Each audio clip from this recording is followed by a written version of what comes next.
ఓం గం గణపతియే నమః. సంపూర్ణ కార్తీక పురాణం మొదటి భాగం. మొదటి రోజు పారాయణం. కార్తీక మహత్యమును గురించి జనకుడు ప్రశ్నించుట.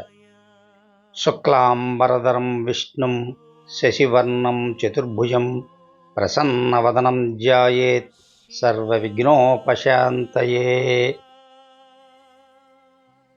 శ్రీ మదఖిలాండకోటి బ్రహ్మాండ మందలి ఆర్యావర్తమందు నైమిషారణ్యంలో శౌనకాది మహామునులతో ఒక ఆశ్రమము నిర్మించుకుని సకల పురాణములు పుణ్యచరిత్రలు వారికి వినిపించుచు సూత మహాముని కాలము గడుపుచుండెను.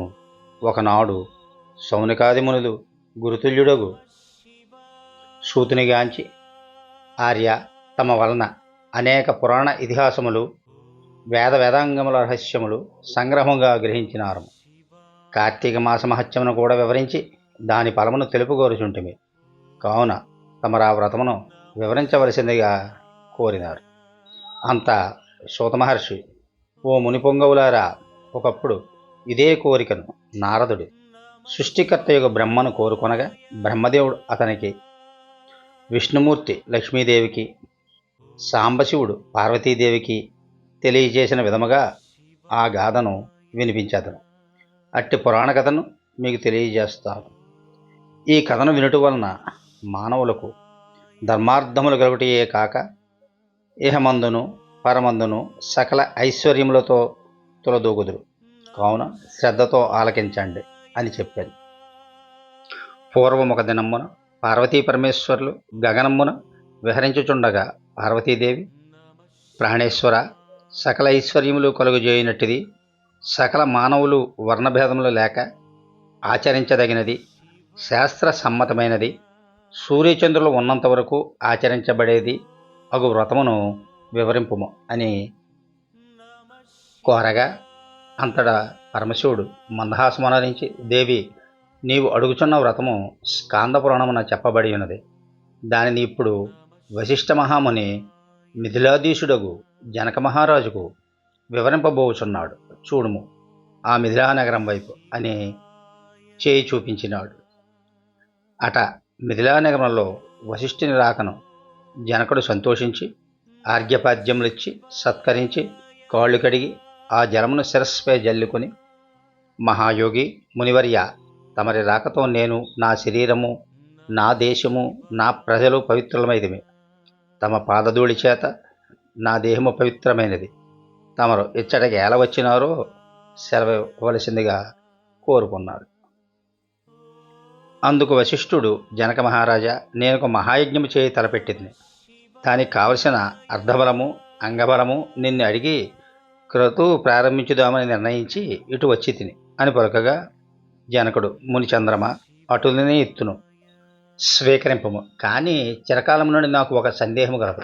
తమ పోటీ దైవజ్ఞులను అడిగి సంశయం తీర్చుకోదలిచింది. నా అదృష్టం కొలది ఈ అవకాశం దొరికింది. గురురత్న, సంవత్సరంలో గల మాసములలో కార్తీక మాసమే అంత పవిత్రమైనందుకు? ఆ మాసం గొప్పతనం ఏమిటి అను సంశయము నాకు చాలా కాలం నుంచి ఉన్నది. తమరు దయచేసి కార్తీక మహత్యముల గురించి వివరించండి అని ప్రార్థించాను. వశిష్ఠ మహాముని చిరునవ్వు నవ్వి, రాజా, తప్పక మీ సంశయం తీర్చగలను. నేను చెప్పబో వ్రత కథ సకల మానవులు ఆచరించదగినది, సకల పాప పరిహారమైనది. ఈ కార్తీక మాసమున హరిహర స్వరూపము.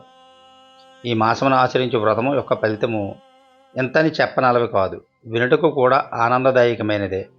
అంతేకాక వినినంత మాత్రమునే ఎట్టి నరకబాధలున్నను ఇహమందును పరమందును సౌఖ్యము పొందగలరు. నీ బోటి సజ్జనులు ఈ కథను గురించి అడిగి తెలుసుకున్నట ఉత్తమమైనది.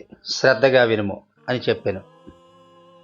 ఓ జనక మహారాజా, ఏ మానవుడైనను ఏ వయసువాడైనను ఉచ్చ నీచ అనే భేదము లేక కార్తీక మాసంలో సూర్యభగవానుడు తులాశరాశి యందు ఉండగా వేకువజామునే లేచి కాలకృత్యములు తెచ్చుకొని స్నానం ఆచరించవలెను. దాన ధర్మములను దేవతా పూజలను చేసినచో దాని వలన పుణ్యఫలము లభించును. కార్తీక మాస ప్రారంభం నుండి ఇట్లు చేయుచు విష్ణు సహస్రనామార్చన, శివలింగార్చన ఆచరించవలను. ముందుగా కార్తీక మాసమునకు అధిదేవతయగు దామోదరునికి నమస్కరించి, ఓ దామోదర, నేను చేయు కార్తీక వ్రతమునకు ఎట్టి ఆటంకములు రానియక నన్ను కాపాడుము అని ధ్యానించి వ్రతమును ప్రారంభించవలెను. కార్తీక స్నానము చేయు విధానం. ఓ రాజా, ఈ వ్రతము ఆచరించే దినములలో సూర్యోదయమునకు పూర్వమే లేచి కాలకృత్యమును తీర్చుకుని నదికి పోయి స్నానమాచరించి గంగకు, శ్రీమన్నారాయణకు, పరమేశ్వరునకు, భైరవునకు నమస్కరించి సంకల్పము చెప్పుకొనవలెను. మరలా ఈ మాసంలో పుణ్యనదులైన గంగ, గోదావరి, కృష్ణ, కావేరి, తుంగభద్ర, యమున మొన్నగు నదులలో ఏ ఒక్క నదిలోనైనను స్నానమాచరించిన గొప్ప ఫలితము కలుగును. తడిబట్టలు వీడి మడిబట్టలు కట్టుకొని శ్రీ మహావిష్ణువుకు ప్రీతికరమైన పుష్పములను తానే స్వయంగా కోసితెచ్చి నిత్య ధూప దీప నైవేద్యములతో భగవంతునికి పూజ చేసుకుని గంధము తీసి భగవంతునికి సమర్పించవలను. తాను పెట్టుకున్న పిమ్మట అతిథి అభాగ్యతులను పూజించి వారికి ప్రసాదం ఇవ్వవలెను. తన ఇంటి వద్ద గాని, దేవాలయంలో గాని, లేక రావి చెట్టు మొదలు గాని కూర్చుని కార్తీక పురాణం చదవవలెను.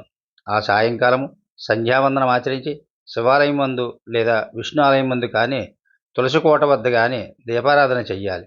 శక్తిని బట్టి నైవేద్యం తయారు చేయించి స్వామికి సమర్పించి అందరికీ పంచిపెట్టాలి.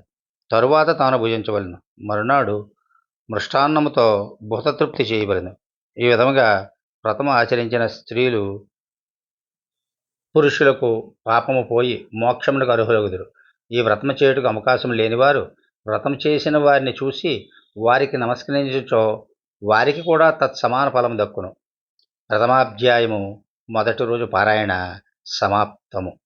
మరి ఈరోజు ఉల్లి, ఉసిరి, చద్ది, ఎంగిలి, చల్లని వస్తువులు తినకూడదు. నెయ్యి, బంగారం దానం చేయొచ్చు. జపించాల్సిన మంత్రం ఓం జాతవేదసే స్వధాపతే స్వాహ. దీని ఫలితం తేజోవర్ధనం జరుగుతుంది. సర్వే జన సుఖినో భవంతు. Please like, share and subscribe this channel.